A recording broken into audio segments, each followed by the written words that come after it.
ቤቴል ቤተክርስቲያን ላይ የተደረገውን ሊያስጨራሽ ድብድብ ላሳያችሁና ምን እንደተፈጠረ ነግራችኋለሁ።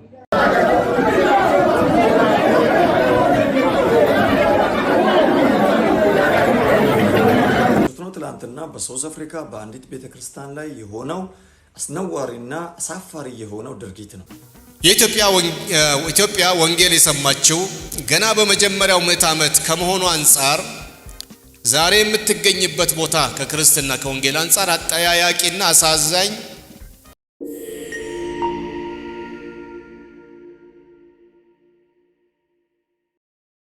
እንደምን አመሻችሁ። በዛሬው ቀን በደቡብ አፍሪካ በፑላንጋ ቤተል መካነ ኢየሱስ ቤተክርስቲያን ላይ የተፈጠረው ነገር እጅግ የሚያሳስብና የሚያሳፍር ነገር ነው። እንግዲህ ሰዎች ብዙ ጊዜ ወደ ቤተክርስቲያን ሲሄዱ ፈጣሪያቸውን ለማምለክ እሱን ከፍ ለማድረግ እንደሚሄዱ ነው ከዚህ በፊት የምናውቀው። ዘመኑ ላይ ግን ሰዎች በቤተክርስቲያን ውስጥ መሆናቸውን ረሱና የሚያመልኩትን ጌታ ቁጭ አድርገው እነሱ ለራሳቸው ጥቅም የሚደባደቡበትና ጎራ ፈጥረው እርስ በርስ የሚጋጩበት ዘመን እየሆነ እየመጣ ነው ማለት ነው። እንግዲህ ነገሩ እንዲህ ነው።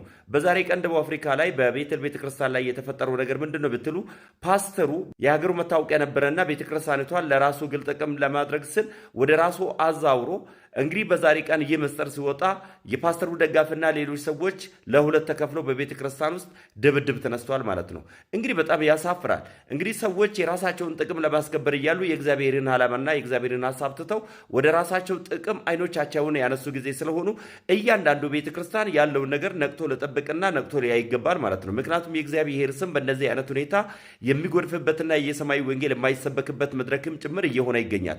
ይህ ብቻ አይደለም። መድረኮች የራሳቸውን ጥረና የራሳቸውን ዓላማ ለመበቀልም ጭምር ሰዎች የሚጠቀሙበት መድረክ እየሆነ እየመጣ ስለሆነ ጥንቃቄ ልናደርግ ይገባል። ይህን ነገር እየደበቅን የምንኖርበት ሳይሆን ፀሐይ ላይ አውጥተን አስጥተን የምናስተካክልበት ጊዜ ላይ ደርሰናል ማለት ነው። የሚያሳዝነው ነገር ጴጥሮስን ስናገር ጴጥሮስ ሆይ አንተ ጴጥሮስ ነህ፣ በዚህ ዓለት ላይ ቤተክርስቲያንን የመሰረታለሁ የገሃነም ደጆችም አይችሏትም ያለው ሰው ቤተክርስቲያኑን በክርስቶስ ላይ ሆኖ እንድመሰረት ራሱ በዓለቱ ላይ ቤተክርስቲያን እንድመሰረት ያ ቤተክርስቲያንም እኛ ራሳችን እንደሆነን ይገልጻል።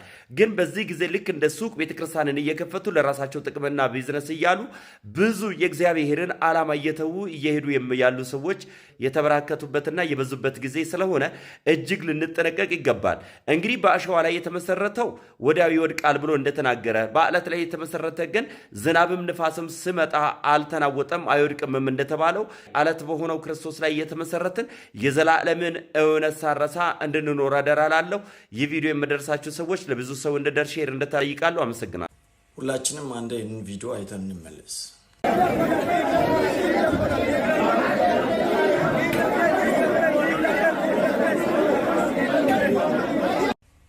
እንግዲህ ቪዲዮውን እንዳያችሁት ነው። ትላንትና በሳውዝ አፍሪካ በአንዲት ቤተክርስቲያን ላይ የሆነው አስነዋሪና አሳፋሪ የሆነው ድርጊት ነው። ይሄ ድርጊት እንዴት ሆነ ብላችሁ ለምትጠይቁን ከዚህ በፊትም ከዚህ የበለጡ አንዳንድ አስነዋሪ የሆኑ ነገሮችን እንደዚህ በቪዲዮ ያላወጣ ነው። የኛን ገበናና የራሳችንን ነገር አወጥተን ከማወራት እንደዚህ በውስጥ እንወያይ እናወራ በውስጥ ምንተቸውን ነገር በውስጥ እንተች በሚለው ብዙ ነገሮችን በሳውዝ አፍሪካ የሚሆኑ ነገሮችን ሳናወራ አሳልፈናል። ይሄ ግን በግልጽ ይፋ ሆኖ በሚዲያ ከወጣ እኛም ልንተችና ልናወራ ተገደናል። የግድ እናወራለን። የቸርች አገልጋዮች ብንሆንም ቸርች ውስጥ እያገለገለን ብንኖርም በሳውዝ አፍሪካ ብንኖርም ሳውዝ አፍሪካ በአንዳንድ ቤተክርስቲያን የሚሆኑ አስነዋሪ ነገሮችን ግልጽ አድርገን ማውራት ይገባናል። ይሄንን ነገር ሲያወራችሁ እኔ ምናልባት አገልጋዮችንም ወይንም በሳውዝ አፍሪካ የሚኖሩ ቸርቾችንም የተቃወምኩት አይደለም። በአንዳንድ ቤተክርስቲያን ግን የሚሆኑ ነገሮችን በደንብ አድርጌ እቃወማለሁ። እሱም የዛሬ 5 እና 6 ዓመት እንደዚህችው አንድ ቸርች ጆሃንስበርግ ከተማ ላይ ኤልሻዳ የምትባል ቸርች በፓስተር ምክንያት የተነሳ ፓስተር ቸርቹን የሚመራ እኔ ነኝ የሚመራው ቸርቹ በእኔ ነው መመራት አለበት እኔ እንደፈለኩት ነው የሚያደርገው በሚለው ሰዎቹ ተቃውሞ ሲያነሱት ፓስተሩ ሊሰብክ ቆሞ ምንድነው ያለው? እኔን የምትተቸው ማንም ብትኖር በመስኮት መውጣት ትችላለህ፣ በበር መውጣት ትችላለህ፣ ማንም ያስገድድና ምለምን ነገር የለም፣ በመጣይበት መውጣት ትችላለህ ብለው ሲናገር ህዝቡ ተቆጥተው እንደዚህ አይት ይሁድ ላይ ህዝቡ ተቆጥተው ተነስተው ወንበር የገዛው ወንበርን፣ ማይክ የገዛው ማይክን፣ ኪቦርድ የገዛው ኪቦርድን፣ መጋረጃ የገዛው መጋረጃን፣ ጠረጴዛ የገዛው ጠረጴዛውን ይዞ ተከፋፍለው ሰዎቹ ሃው ብለው በመስኮትም በበርም ወጥተው ልክ እንደ ፓስተር እንዳለው አድርገው በአይናችንም አይተናል፣ በተግባርም ሰምተናል። አሁን ደግሞ ድጋሚ በፑማላንጋ በአንዲት ቤተክርስቲያን ይህንን ነገር ትላንትና አንድ ፓስተር ሊያደርግ ሲሞክር ህዝቡ ተቃውሞ ሲያነሳ ፓስተሩ ቸርቹ በኔ ስም ይሁንና እኔ ልምራ፣ እኔ ሊድ ላድርግ፣ ሽማግሌዎችን አልፈልግም፣ ሊደርሺፕ መኖር የለበትም ብለው የሱ የሆኑ ዘረኞቹንና ወገንተኞችን ይዘው ቸርች የሚመጡትን መንጋ ፈጥረው እንደዚህ አይነት ተቃውሞ ቸርች ውስጥ ሲያመጣ ህዝቡ እኛ ያለነውን እንጂ የሚሆነው አንተ ያልከው አይሆንም፣ ቸርቹ በፓስተር ይመራ፣ አንተ ማትፈልግ ከሆነ ሌላ ፓስተር እንሾማለን ብለው ህዝቡ ሲነሳ እንዴት ይሾማል? ሌላ ፓስተር እንዴት ይመጣል? እኔ አይዲ አለኝ፣ እኔ ፎርቹን መኪና አለኝ፣ እኔ ከዚህ በኋላ ሬንጀር ሮቨር ነው መንዳት የሚፈልገው፣ ጥቅሙ ሁሉም ለኔ ነው መሆን ያለበት ብለው ህዝቡን አደራጅተው መጣው በአንድ ቤተክርስቲያን ላይ ያነሳ ውከትና ብጥብጥ ነው። ስለዚህ እንደዚህ አይነት አስነዋሪ ነገር የምትሰሩ ሰዎች እናንተ ሆዳሞች፣ በልታችሁ የማትጠግቡ በዚህ ዓለም ጥቅም ላይ የተጣመዳችሁ ተኩላዎች ብትጠነቀቁ ይሻላል። ከሀገር ቤትም ንጹህ የሆኑ አገልጋዮችን እያመጣችሁ እርኩሰትን እያስለመዳችሁ እርኩሰትን እያስተማራችሁ ጥሩ የሆነው አልጋ ቤት እያሳያችሁ ጥሩ የሆነ ገንዘብ እያሳያችሁ የብዙ አገልጋዮችን ጸጋ የበላችሁት ሳውዝ አፍሪካ የመጣው ሁሉም የእውነት ገንዘብ ይዞ ተደስቶ ቢሆንም በመንፈሳዊ ሞቶ ነው የሚመለሰው። በመንፈሳዊ ህሊናው ሞቶ ውስጡ ላይ ሞቶ ነው የሚመለሰው። ስለዚህ ሳውዝ አፍሪካ የምትመጡ የኛ የሆኑ እንቁ የሆናችሁ አገልጋዮች እባካችሁ ጥንቃቄ አድርጉ። ከእንደዚህ አይነት ከተጨማለቁ ፓስተሮች፣ ከጥቅም ጋር ከተጣመሩ ፓስተሮች ራሳችሁን እንድትጠብቁ በእግዚአብሔር ፍቅር አሳስባችኋለሁ። እናንተ እግዚአብሔርን የምታውቁ ከጥቅም የራቃችሁ በአባቶችና በወንጌላውያን በቸርች መሪዎች እየተቆጣችሁ እየታዘዛችሁ ያደጋችሁ ቅድስናችሁንና ክብራችሁን እንዳታሳጡ እባካችሁ እኔ እመክራችኋለሁ። ሳውዝ አፍሪካ ላይ በብዙ ቸርቾች ቢያንስ በ90% የሚሆኑ ቸርቾች ከጥቅም ጋር የተያዙ ናቸው።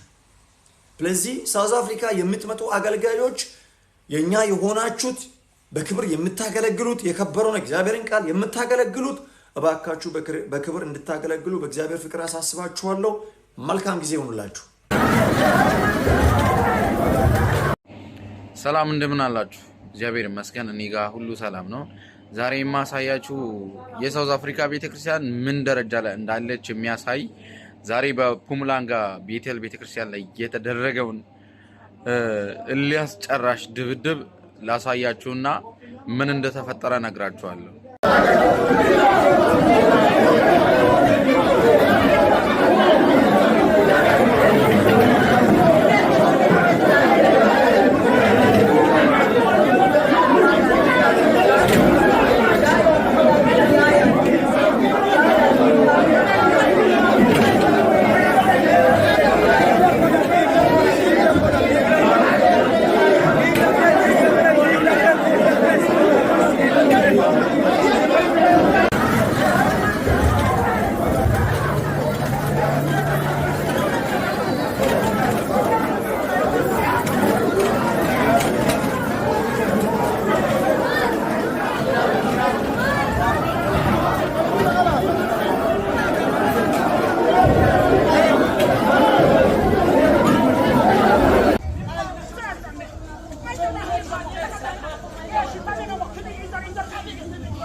እንግዲህ የሳውዝ አፍሪካ ቤተክርስቲያን ምን ላይ እንደደረሰች የሚያሳይ ቪዲዮ ነው። ይህም በፑማላንጋ ቤቴል ቤተክርስቲያን ውስጥ ዛሬ የተፈጸመ ጉድ ነው።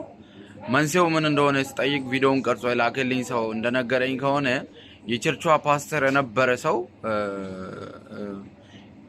ቸርቹን በራሱ ስም ወይም ወደ ሚኒስትሪ መቀየር ሲፈልግ አይሆንም አይደረግም ሲባል ነው ይህን ወንጀል የፈጸመው ነው ያለኝና ቸርቿ ያንን እንቅስቃሴ ማድረግ ሲጀምር አይሆንም ብላ ሌላ ፓስተር የቸርቿ ዋና ፓስተር አድርጋ ስትሾም አይሆንም በእኔ ስር ነው መሆን ያለበት በሚል አይዲ የሳውዝ አፍሪካ አይዲ ስላለው ነገሮችን ሁሉ ሰርቶ ከጨረሰ በኋላ የራሱ የሆኑ ሰዎችን አንስቷቸው ነው እንዲህ ለማድረግ የተቻለው ነው የተባለው። በዚህ ጉዳይ ላይም ከውጪ ፖሊሶችን ጠርቶ አምጥቶ ቸርች ውስጥ ድብድብ እንዳስነሳ ነው የነገረኝ። በእርግጥ እኔ የለውበትም ያላየሁትን ነገር እንዲህ ነው ብዬ በደንብ በድፍረት አልናገርም። ቪዲዮውን ቀርጾ የላከልኝ ሰው የነገረኝ ከሆነ እንደዛ ነው እና ምን አይነት ጉድ እየተደረገ እንዳለ ምን አይነት ጉድ እየተከሰተ እንዳለ እዩ። እንግዲህ ቸርች ነው ሰው ሊያመልክ ሄዶ እንዲህ አፍሮ የሚመለስበት ሳውዝ አፍሪካ ቤተክርስቲያን አለች ብለን የምናወራው ይሄ ነው። እንግዲህ አገልጋዮች የሚጎርፉላት ሳውዝ አፍሪካ እንዲህ አይነት ቤተክርስቲያን ናት ማለት ነው። እግዚአብሔር ይፈውሰን ብቻ። ማንነታችን ላይ ጉድለትም እንከንም ችግርም አልነበረም። ግን እንደ ወንጌላውያን አማኞች ማንነታችንን በሚገባ አጥርተን ያወቅነው አይመስልም። ወይም የሆነ ጊዜ ላይ አውቀነው ነበር፣ ገብቶን ነበር፣ ተረድተን ነበር፣ ኋላ ላይ ተረስቶናል። ወይም ደግሞ አስበንበት ኢንቴንሽናሊ ለዚህ ምድር ስለማይመች በዚህ ምድር የተፈለገውን ለመሆን ስለማይመች ሆነ ብለን ጥለነዋል የሆነ ቦታ። አለዚያም ደግሞ በተዘናጋንበት ጠላት ወስዶብናል፣ ተዘርፈናል፣ ተሰርቀናል። እናም ካላወቅነው እንወቀው፣ ከረሳነው እናስታውሰው፣ ከጣልነው እናንሳው፣ ከተወሰደብን እናስመልስና በልካችን እንኖር። በልካችን ማለት እግዚአብሔር ባደረገን በሰራን በዛ ሞዴል ገብተን ሞልተን እንኖር የሚል ነው። እንደው ስርዓት ያለው የማስታወሻ ደብተር ይዛችሁ እየጻፋችሁ ላላችሁ መሰጠው ትንሽ ማሳሰቢያ የማንነታችን ጉዳይ የሚል ርዕስ ጽፋችኋል። እሺ፣ ሁለት ቃሎች ስለሆኑ ሁለቱን ቃሎች ከጻፋችሁ በኋላ እርግጠኛ ነኝ ባዶ ቦታ አለ፣ እዛ መስመር ላይ የቀረ ባዶ ቦታ አለ አይደል? ያንን ባዶ ቦታ እስከ ጥግ ድረስ በጥያቄ ምልክት እንድትሞሉት በአክብሮት ጠይቃለሁ። በጥያቄ ምልክት 100ም ይሁን 50ም ይሁን 40ም ይሁን 10ም ይሁን ያ መስመር እስከሚያልቅ ድረስ ከማርጂኑ ድረስ ከጫፍ ድረስ ጀስት ጥያቄ ምልክት ጥያቄ ምልክት ጥያቄ ምልክት ጥያቄ ምልክት ጥያቄ ምልክት እያደረጋችሁ ገጹን ሙሉት። ገጹን ሳይሆን መስመሩን። ይሄን የምልበት ምክንያት ስላለኝ ነው። ያንን ክፍል ያንን ገጽ በከፈታችሁ ቁጥር የማንነታችን ጉዳይ ምን ያህል አሳሳቢ እንደሆነ ምን ያህል አጠያያቂና አነጋጋሪ ደረጃ ላይ እንደደረሰ ያስታውሳችኋል፣ ያሳስባችኋል። ይሄ ነገር እንድትሉ ያደርጋችኋል፣ ያደርገናል። እና ይሄንን ነው ላሳስባችሁ የምፈልገው። የወንጌል አማኞች ቤተክርስቲያናትን ገጽታ በጣም አሳሳቢ ሆኖ የታየው ሰው አንድ ጊዜ ያቀረበበት መንገድ በጣም ምን ልበላችሁ እንደው ልብ ሰርስሮ የሚገባ የሚያሳዝን የሚያሳስብ ቅድም እንዳልኩት የጥያቄ ምልክት በደንብ ስታዩት ይሄ ነገር ብላችሁ እንድትሉ ያደርጋቸዋል። እንዳልኩት አይነት በጣም በጥሞና እንድናስብ የሚያደርገን አባባል እና አቀራረብ ተጠቅሟል። አንድ ጊዜ ይሄ ሰው በአሜሪካን ሀገር ከታወቁ ትልልቅ የመንፈሳዊ ሴሚናሪዎች አንዱ ውስጥ አስተማሪ የነበረ ሰው ነው። የመጣበት አጋጣሚ በግብዣ በጥሪ ነው። የኢትዮጵያ ወንጌላውያን ቤተክርስቲያናት ህብረት የመሪዎች አገር አቀፍ የመሪዎች ስብሰባዊ ጉባኤ አሁን በአይሲ በሚባለው ፈረንጆች በሚሰበሰቡበት ቅጥር ግቢ በተደረገ ጥሪ ላይ እንዲያገለግል የመጣ ሰው ነው። ይሄ ሰው ከአሜሪካን ሀገር ነው የመጣው። መልኩ ህንዳዊ መልክ ነው ያለው፣ ግን በአሜሪካ ባህልና ቋንቋ ተወልዶ ያደገ ሰው እንደሆነ ያስታውቃል። እና ይህ ሰው ከሰኞ እስከ አርብ ወይም ከማክሰኞ እስከ ቅዳሜ ግን ለ5 ተከታታይ ቀናት አስተማሪ ነበረ። የመጀመሪያው ክፍለ ጊዜ እሱ ነው። በየቀኑ የመጀመሪያው ክፍለ ጊዜ ጠዋት ከአምልኮ ከመዝሙር ከማስታወቂያ በኋላ ቀጥሎ የሚወጣው እሱ ነው እና ይወጣና ፊቱን ወደ ህዝቡ ካዞረ በኋላ እንደምናችሁ ይላል፣ ሐዋርያው ይላል እና ህዝቡም ምላሽ ይሰጠዋል፣ ያው እንዳግባቡ እና ምላሽ ይሰጠዋል። ከዛ በኋላ ቆም ይልና if you say Jesus how are you ኢየሱስን እንደምነህ ብትሉት የሆነ ቦታ አግኝታችሁ እንዴት ነህ እንደምነህ ብትሉት he would have to say that I am fine with my head but my body is sick ኢየሱስን የሆነ ቦታ አግኝታችሁ እንዴት ነህ እንደምነህ ብትሉት well ራሴ ደህና ነው አካሌ ግን ታሟል ይላችሁ ነበረ ይላል። በየጠዋቱ ወጥቶ ከሰላምታው ቀጥሎ ይሄን ነው የሚለው። በጣም ባዘነ ፊት ነው እና የገባው ሰው በወቅቱ ብዙ የነበረ አይመስለኝም። እኔም ራሴ እየተደጋገም ነው እየጠየቅኩ የመጣሁት ምን ማለቱ ነው? ራስ ማን ነው? አካል ማን ነው? ኢየሱስ ክርስቶስ ይታመማል ወይ? እሱ ከታመመ እኛ ምን ተስፋ አለን? ፈዋሻችን እሱ አይደል እንዴ? ስንታመም ፈውሰን የምንለው ፈዋሹ ራሱ ከታመመ እኛ ሁሌም ታማሚዎች ምን ተስፋ አለን? ኢየሱስ ይታመማል እንዴ?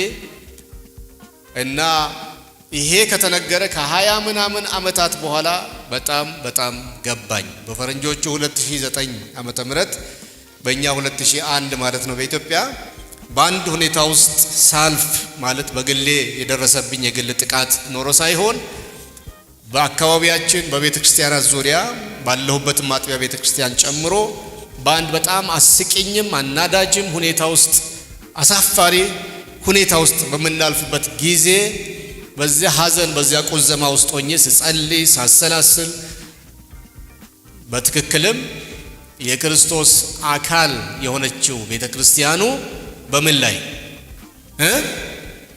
በህመም ላይ እንዳለች ራሴ ደህና ነው ሲል ምን ማለቱ ነው? እኔ ደህና ነኝ። እውነት ነው አይደለም? ክርስቶስ ደህና ነው አይደል? እኔ ደህና ነኝ፣ አካሌ ግን ታሟል። እስቲ እናንተ መሪ መሆን አይጠበቅባችሁም፣ የመጽሐፍ ቅዱስ ተንታኝ መሆን አይጠበቅባችሁም፣ ታሪክ አዋቂ መሆን አይጠበቅባችሁም፣ ልዩ ጥናት ማድረግ ሪሰርች ማድረግም አይጠበቅባችሁም። ማናችሁም እዚህ ያለ ከናንተ እያንዳንዱ ሰው ከራሱ ተነስቶ ቤተሰብ ካለው ቤተሰቡን የሚያቃቸውን አማኞች በአካባቢው በከተማ ውስጥ ወይም በቤተክርስቲያን እንደ ቤተክርስቲያን ሰፋ ያለውን ህዝብና አማኝ ህብረተሰብ በደንብ አየት ነው አንድ ጊዜ በአይነ ህሊናው አየት አሰብ አድርጎ ዳሰስ አድርጎ እንደው መንፈሳዊ ጤንነት አለ አሁን በዚህ ዘመን ብሎ ቢጠይቅ እኔ በጣም እርግጠኛ ነኝ መንፈሳዊ ጤንነት እንደሌለ። በእርግጥም የክርስቶስ አካል የሆነችው ቤተክርስቲያኑ በምን ላይ እንዳለች በህመም ላይ እንዳለች ይገነዘባል። ማንም ቢሆን የማያወራ የለም፣ የማይነጋገር የለም። የዘንድሮ ክርስትና ይላል፣ የአሁን ክርስትና ይላል፣ ማይል የለም። የሚገርማችሁ የአሁን ክርስትና የሚለው የአሁን አማኝ ነው ራሱ የአሁን አዲሱም አማኝ የአሁኑ ክርስትና ይላል እና ከድሮው ጋራ በታሪክ በስሚ ወይ በጽሁፎች ወይ በተለያየ መንገድ የሰማውን እያወዳደረ ሊሆን ይችላል። እና ይሄን ስንል ግን መጠንቀቅ ያለብን ከ20 ዓመት ወዲህ ከ10 ዓመት ወዲህ ብለን በጣም ጠበብ እንዳናደርገው ቆይቷል። ክርስቲያኒቲ ኢን ክራይሲስ የሚል መጋዚን ነበረ፣ ጋዜጣ ነበር። የዛሬ በጣም በስጋም በመንፈስም በጣም ልጅ በሆንኩ ጊዜ በጣም ዝነኛ የሆነ ዓለም አቀፉ ክርስትና ክራይሲስ ውስጥ እንዳለ ቀውስ ውስጥ እንዳለ ከሰማን በጣም ቆይቷል። በደንብ አድርገን ደግሞ ጊዜ አግኝተን እድል አግኝተን ታሪክ ስንመረምር ስናጠና ደግሞ እንዲያውም የምዕት ዓመታት ችግር እንዲያውም ወደ ፈርስት ሴንቸሪ ትንሽ ከመጀመሪያው ግሩፕ አማኞች በኋላ ካለው ትውልድ ጀምሮ እንደሆነ ህመሙ ብልሽቱ በደንብ ትረዳላችሁ። በመደበኛ የመጽሐፍ ቅዱስ ጥናት ትምህርት ቤቶች ውስጥ እያለፋችሁ ቸርች ሂስትሪ ስታጠኑ፣ የዓለምን ታሪክ ስታጠኑ፣ የአውሮፓን ክርስትና ስታጠኑ ህመሙ ዛሬ መጣ ሳይሆን ተባባሰ እንጂ ዛሬ እንደምታውቁት እድሜ ሲገፋ የህመሙም ጉልበቱ ብርታቱም ይጨምራል፣ ቁጥሩም ይጨምራል። አይደለም እንዴ? ለዚህ ነው እርጅና ብቻህና የሚባለው። መምጣት አይቀርም፣ ማስቀረት አይቻልም። አንተን ግን እባክህን ኮተት ሰብስባ አትምጣብኝ እና እርጅና ሲመጣ ስፔር ፓርቶች ሁሉ መውለቅ ይፈልጋሉ፣ መቀየር ይፈልጋሉ። የመኪናዎችን ስፔር ፓርት እንደምንቀይር ሁሉ እድሜ ሲገፋ አንዴ ሐሞት ከረጢት፣ አንድ ጊዜ አንድ ጊዜ አሁን ስማቸው አይጠራ ድንገት እዚህ የሚታመምም ካለ በዚያው ህመሙ እንዳይጨምር እና በእድሜ እየተገፋ ሲመጣ የህመሙ አይነትም ጥንካሬውም እየጨመረ እንደሚመጣ ሁሉ 2000 ዓመት በፊት ገና ቤተክርስቲያን ስትመሰረት የጀመራት ቢሆንም ህመሙ አሁን ወደ ዓለም መጨረሻ ስትደርስ ህመሙ በጣም በቁጥር እየጨመረ ነው፣ በኃይልም እየጨመረ ፔኑ በጣም እየጨመረ ነው። ስለዚህ ቤተክርስቲያን በህመም ላይ ነች። አሁን በጣም ህመሟ በርትቷል።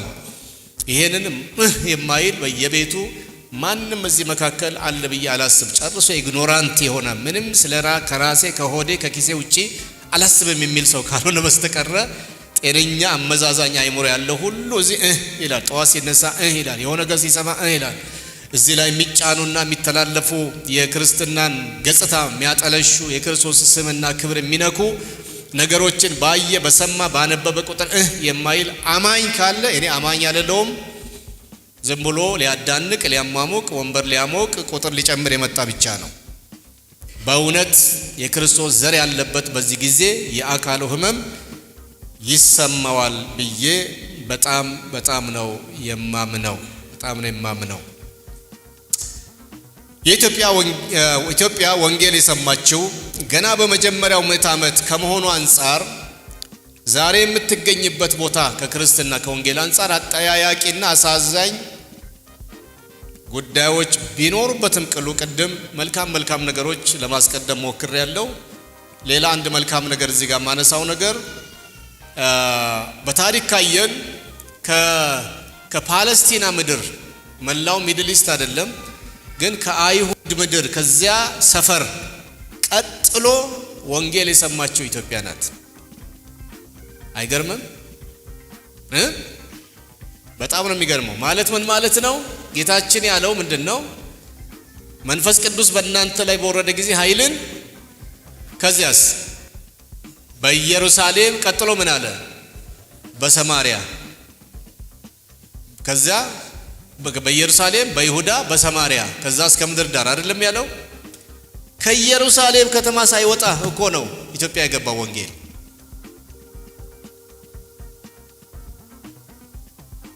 ወንጌላዊ ፊልጶስ ኢትዮጵያውን ጃንደረባ ካጠመቀ በኋላ ነው በመንፈስ በሮ ሰማሪያ ከተማ ተገኘ የሚለው አይደል? ስለዚህ ያቺ ጎረቤት ከተማ እንኳን ወንጌል የሰማችው ከኛ በኋላ ነው።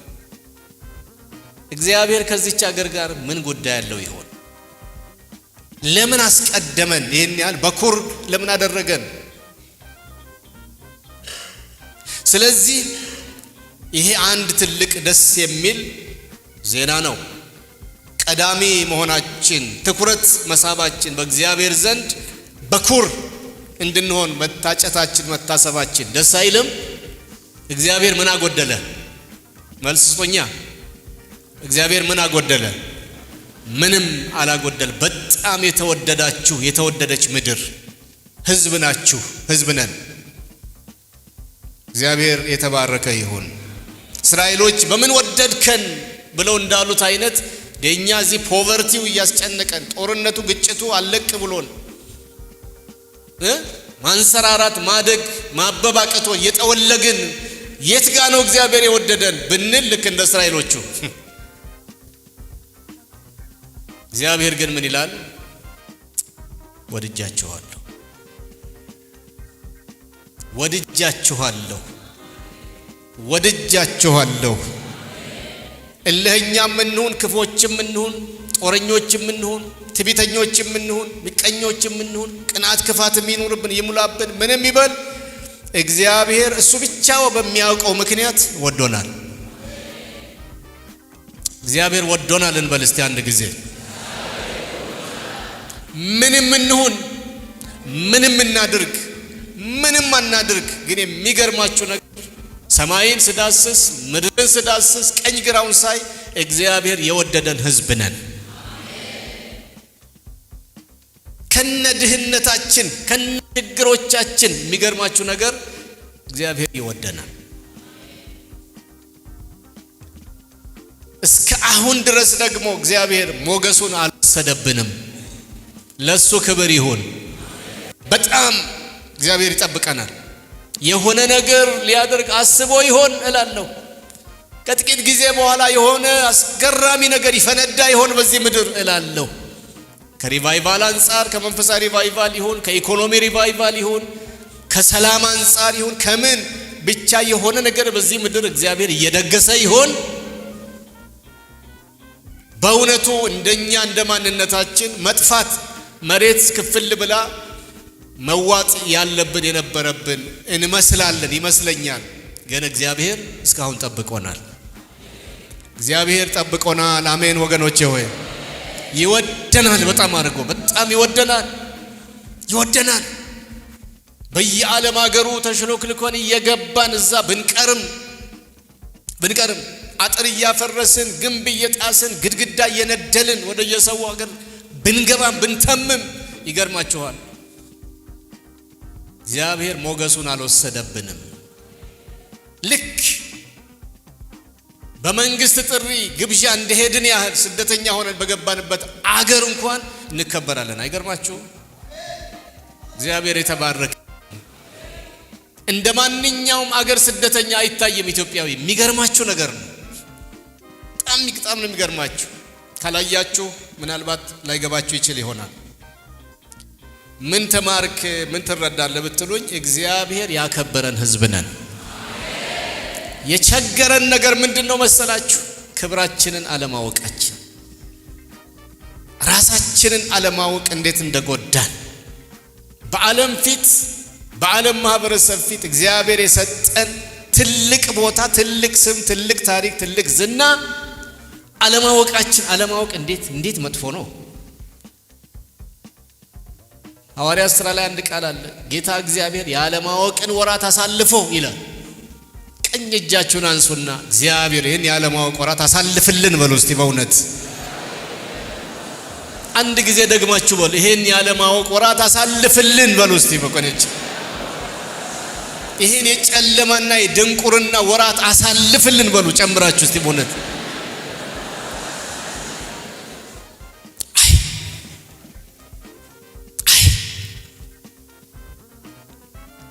ወንጌል አማኝነታችን የክርስቶስ መሆናችን ትልቅ ነገር መሆኑ እንደተጠበቀ ሆኖ ነው ምላችሁ።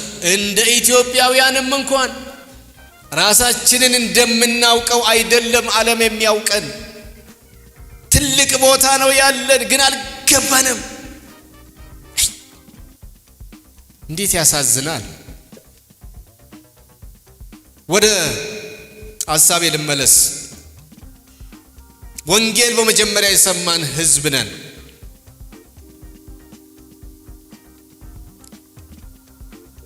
ከኛ በኋላ ትንሽ ቆየት ብሎ የሰሜን አፍሪካ ሀገራት ወንጌልን ተቀብለዋል። እንግዲህ ከሚድል ኢስት ወጥቶ ወደ ኖርዘርን አፍሪካ ወንጌል ሜዲትራኒያንን ተሻግሮ እንደመጣ በታሪክ እናውቃለን። እነዛ የኖርዘርን አፍሪካ ሀገራት ትልልቅ በጣም ቫይብራንት በጣም ፓወርፉል የነበሩ ቤተክርስቲያናት የነበሩባቸው ሰሜን አፍሪካ ሀገራት ዛሬ ምን እምነት እንደሚከተሉ ምን እንደነገሰ ታውቃላችሁ አይደል? እናውቃለን አናውቅ? ከዚያ አንፃር ሲታይ ስቲል አሁንም ተስፋ አለን። ለምን? በዚች ምድር ወንጌል ሞቶ አልተቀበረም። ቤተ ክርስቲያን አልሞተችም፣ አልተቀበረችም። ታማለች እንጂ አልሞተችም።